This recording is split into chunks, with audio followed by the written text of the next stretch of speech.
Good morning, my students. Welcome my channel TKB Official.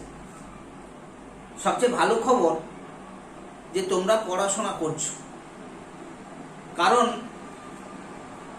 তোমরা অঙ্ক practice করতে গিয়ে কিছু সমস্যার সম্মুখীন হয়েছো। যে সমস্যাগুলো আমার হোয়াটসঅ্যাপ গ্রুপে পাঠিয়েছো তোমরা, এরকম তিনটি সমস্যা উৎপাদক বিশ্লেষণে আমি গড়ে তুলেছি।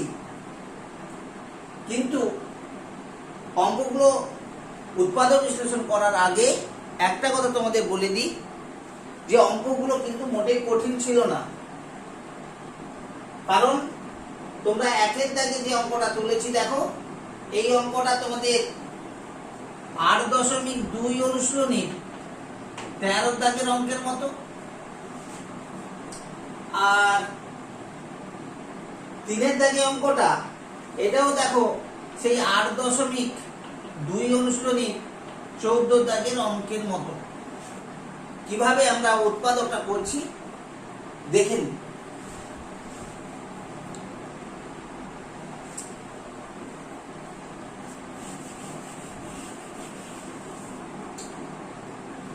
দেখো একবারে আমি 3 নাম্বার অঙ্কটা থেকে শুরু করছি। 3 দাগে অঙ্কটা দেখো কত রয়েছে, x² প্লাস 2x মাইনাস 22,499। অর্থাৎ বুঝতে পারছি তোমরা প্রথমেই ঘাবড়ে গেছো যে এত বড় একটা সংখ্যা উৎপাদক বিশ্লেষণ করে আমরা মধ্য সহগ বিশ্লেষণ করব, যেখানে মধ্য সহগটা 2 আছে। এটাই তোমাদের কাছে কঠিন মনে হয়েছে, আমার মনে হচ্ছে যেটা। কিন্তু দেখো আমরা এই অঙ্কটাকে যদি মধ্য সহগ বিশ্লেষণ না করি, একবারে সোজা নিয়মে আমরা কিন্তু অঙ্কটা করে ফেলতে পারবো।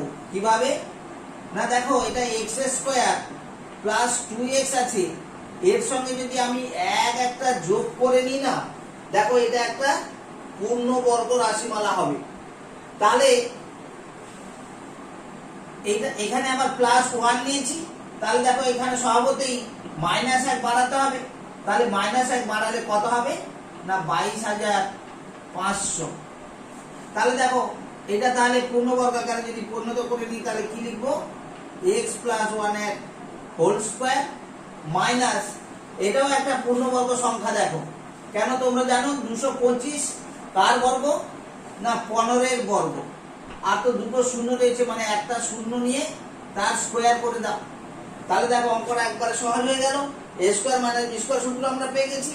তাহলে আমরা কি লিখবো, a for x + 1 plus b for কত 150 whole into x + 1 minus 150 equal to কত হলো না x + 151, আর এটা রয়েছে কি না x - 149। দেখো এই অঙ্কটা যেভাবে করলাম, তোমাদের বইতে যে অঙ্কটা জাস্ট একটু আলাদা দেওয়া আছে, x² মাইনাস 2x মাইনাস 22,499। তাহলে বইয়ের যে অঙ্কটা রয়েছে, অর্থাৎ 8.2 এর 14 দাগে যে অঙ্কটা রয়েছে, এটা তোমরা নিজেরা একই নিয়মে করে ফেলতে পারবে। মধ্য সহগ বিশ্লেষণে এই ঝামেলায় যাওয়ার দরকার নেই, কারণ এখানে আমি তাহলে +1 নেব, -1 বাড়িয়ে দিব, তাহলে হুবহু আমরা এই 3 দাগের অঙ্কের মতো উৎপাদক বিশ্লেষণ করে ফেলতে পারবো। দেখে নি 2 দাগের অঙ্কটা আমরা কিভাবে করতে পারি।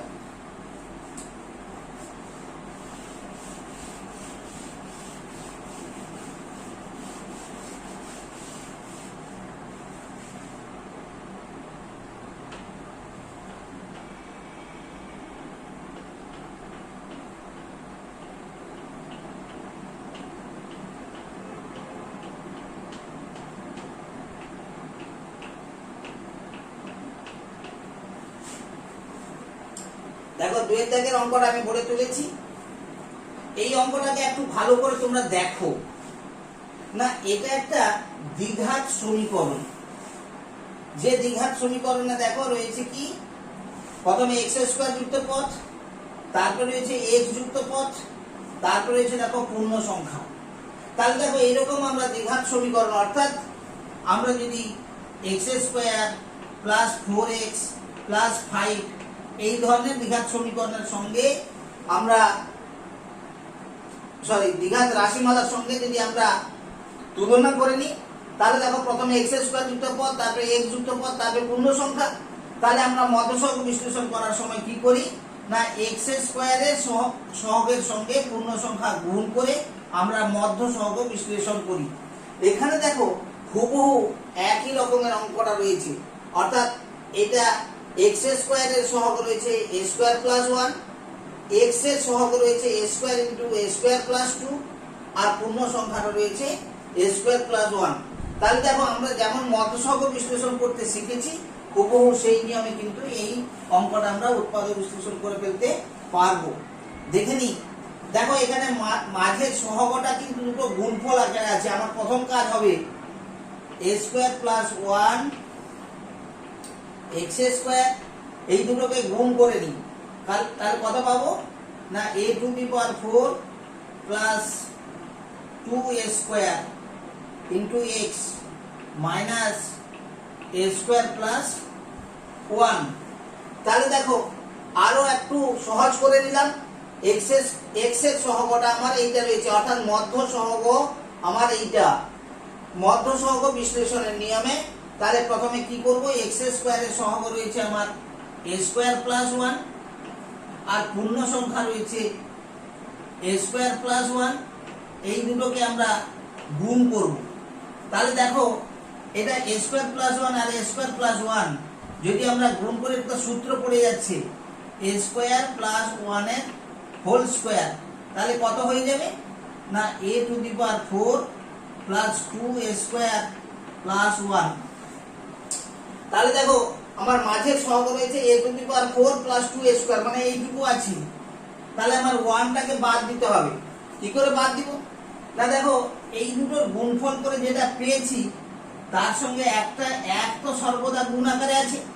তাহলে দেখো এইটা থেকে যদি আমি 1 বাদ দিয়ে দিই তাহলে কিন্তু আমি মাঝের সহগটা পেয়ে যাব।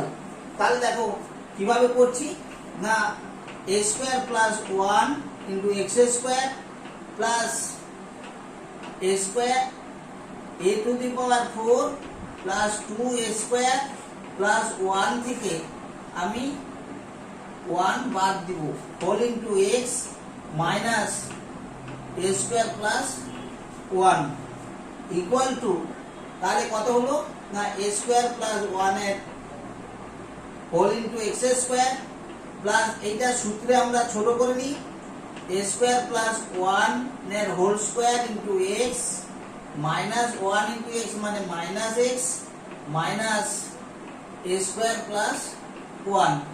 তাহলে দেখো এই দুটো থেকে আমাদের কমন যাবে a square plus 1, a square plus 1 common গেল। আর কি কমন যাবে, এখানে এক্স স্কোয়ার আছে, এখানে এক্স রয়েছে, এক্স কমন নিলাম। তাহলে এখানে আমার পড়ে থাকলো একটা এক্স প্লাস এখানে পড়ে থাকলো এ স্কোয়ার প্লাস 1, আর এই দুটো থেকে তাহলে কত কম যাবে না, মাইনাস 1। তাহলে x plus a square plus 1। তাহলে দেখো এটা সমান পেয়ে গেছে, এটা কমন নিয়ে নিই। তাহলে x plus a square plus 1 common নিয়ে নিলাম। পড়ে থাকলো আমার কত না, a square plus 1 into x minus 1। তাহলে কত হলো না, x plus a square plus 1 whole into a square x plus x minus 1। আশা করি তোমরা সবাই বুঝতে পেরেছ। দেখে নি আমরা একের দাগের উৎপাদকটা কিভাবে করতে পারি। দেখো বোর্ডে যে অঙ্কটা রয়েছে এটা কিন্তু আগে যে দুটো অঙ্ক করলাম মধ্যসহগ বিশ্লেষণ, এখানেও এই অঙ্কটাকে আমরা মধ্যসহগ বিশ্লেষণ করতে পারবো। কিন্তু মধ্যসহগ বিশ্লেষণ করার আগে আমাকে অঙ্কটা সাজিয়ে নিতে হবে। কিভাবে সাজাবো বা কি মনে রাখবো না দেখো এখানে তিনটা চলের বর্গ রয়েছে। আমরা যখন মধ্যসহগ বিশ্লেষণ করি x স্কয়ার যুক্ত পদ x যুক্ত পদ আর কি থাকে না পূর্ণ সংখ্যা, এই ক্রমে সাজানো থাকে। তাহলে এখানে দেখো অনেকগুলো সংখ্যার যখন বর্গ রয়েছে আমি কিন্তু একটাকে চল হিসাবে ধরবো। তাহলে তোমরা x কে ধরে নাও, x টা আমার কাছে চল। তাহলে প্রথমে x স্কয়ার যুক্ত পদ রাখবো। তাহলে তুমি সাজিয়ে নাও 6x স্কয়ার, তারপরে তুমি x যুক্ত পদ রাখবে। x যুক্ত পদ দেখো এইটা আর এইটাতে রয়েছে, তাহলে এই দুটো থেকে তুমি x কমন নিয়ে নাও। তাহলে এটাতে পড়ে থাকলো 7y, এখানে পড়ে থাকলো 11z হোল ইনটু x। তাহলে এই দুটো x যুক্ত পদ থেকে x টা কমন নিলাম। বাকিটা দেখো পূর্ণ সংখ্যা, তাহলে বাকিটা কত পড়ে রয়েছে না এখানে পড়ে রয়েছে 2y স্কয়ার, এখানে পড়ে রয়েছে 7yz প্লাস 3z স্কয়ার। তাহলে দেখো অঙ্কটা কিন্তু আমি আমার মধ্যসহগ বিশ্লেষণের নিয়মে x স্কয়ার যুক্ত পদ x যুক্ত পদ এবং পূর্ণ সংখ্যা এই ফর্মে সাজিয়ে নিয়েছি। তাহলে তারপরে যেটা করব এটাকে উৎপাদক বিশ্লেষণ করব, এটা থেকে যাক। তাহলে 6x square plus 7y plus 11z whole into x, এটা বসে থাকলো। এটা 3 দুগুণে 6, 6 এক 7। তাহলে মধ্যসহগ আমরা কিভাবে করব 2y square plus 6yz plus yz plus 3z square. তাহলে এটা বসে থাকবে 6x square plus 7y plus 11z whole into x plus এই দুটো থেকে আমাদের কমন যাবে কত না 2y, পড়ে থাকবে y প্লাস 3z। এই দুটো থেকে আমার কত কমন যাবে না z কমন যাবে y প্লাস 3z। তাহলে কত পেলাম না 6x square plus 7y plus 11z whole into x plus y plus 3z whole into 2y plus z। তাহলে আমাদের জানা ফর্মে আমরা পৌঁছে গেছি। তাহলে বলো এবারে x এর সহগ হচ্ছে 7y প্লাস 11z। তাহলে কি করে পাবো না দেখো এই 6 কে যদি ভেঙে ফেলি আমরা 2 আর 3 পাচ্ছি। কি করব, কার সঙ্গে 2 গুণ করব আর কার সঙ্গে 3 গুণ করব, দিয়ে যোগ করে আমি মাঝের সহগটা পাবো। তাহলে একটু চিন্তা করে নাও, দিলে পেরে যাবে তোমরা। আমি বলে দিচ্ছি, আমি এই y প্লাস 3z এর সঙ্গে y প্লাস 3z এর সঙ্গে যদি আমি 3 গুণ করে নিই তাহলে কত পাবো না 3y প্লাস 9z, আর এটার সঙ্গে যদি 2 গুণ করে নিই তাহলে কত পাবো না 4y প্লাস 2z, যোগ করলে কত হচ্ছে 7y প্লাস 11z। তাহলে মাঝের সহগ আমরা পেয়ে যাচ্ছি। তাহলে সেই মতো আমরা বিশ্লেষণ করে নিই। তাহলে কত লিখবো 6x square plus 3 into y plus 3z plus 2 into 2y plus z। এইটা আমরা এটা পাবো whole into x plus y plus 3z 2y plus z equal to 6x square plus 3 এটা, তাহলে 3 into y plus 3z into x plus 2 into 2y plus z into x plus y plus 3z into 2y plus z। তাহলে দেখো এই দুটো থেকে আমরা কত common পাচ্ছি না 3x। তাহলে পড়ে থাকবে আমার কাছে 2x plus y plus 3z, আর এই দুটো থেকে আমাদের কমন যাবে কত না 2y প্লাস z। তাহলে 2y প্লাস z কমন নিয়ে নাও। তাহলে পড়ে থাকলো কত 2x plus y plus 3z। তাহলে কমন আসবে আমার এই অংশটা। তাহলে 2x plus y plus 3z, আর পড়ে থাকলো কত না 3x plus 2y plus 2z। তাহলে আশা করি তোমরা অঙ্কটা বুঝতে পেরেছো। আমি বলবো তোমরা বেশি বেশি অঙ্ক প্র্যাকটিস করো, প্রবলেমগুলো আমার হোয়াটসঅ্যাপ গ্রুপে পাঠাও, আমি পরবর্তী ভিডিওতে তোমাদের সমস্যাগুলো সমাধান করে দিব। একটা কথা, যদি আমার পড়ানো ভালো লাগে তাহলে আমার চ্যানেলটা সাবস্ক্রাইব করো, বন্ধুদের মধ্যে শেয়ার করো এবং লাইক দাও। ভালো থাকবে।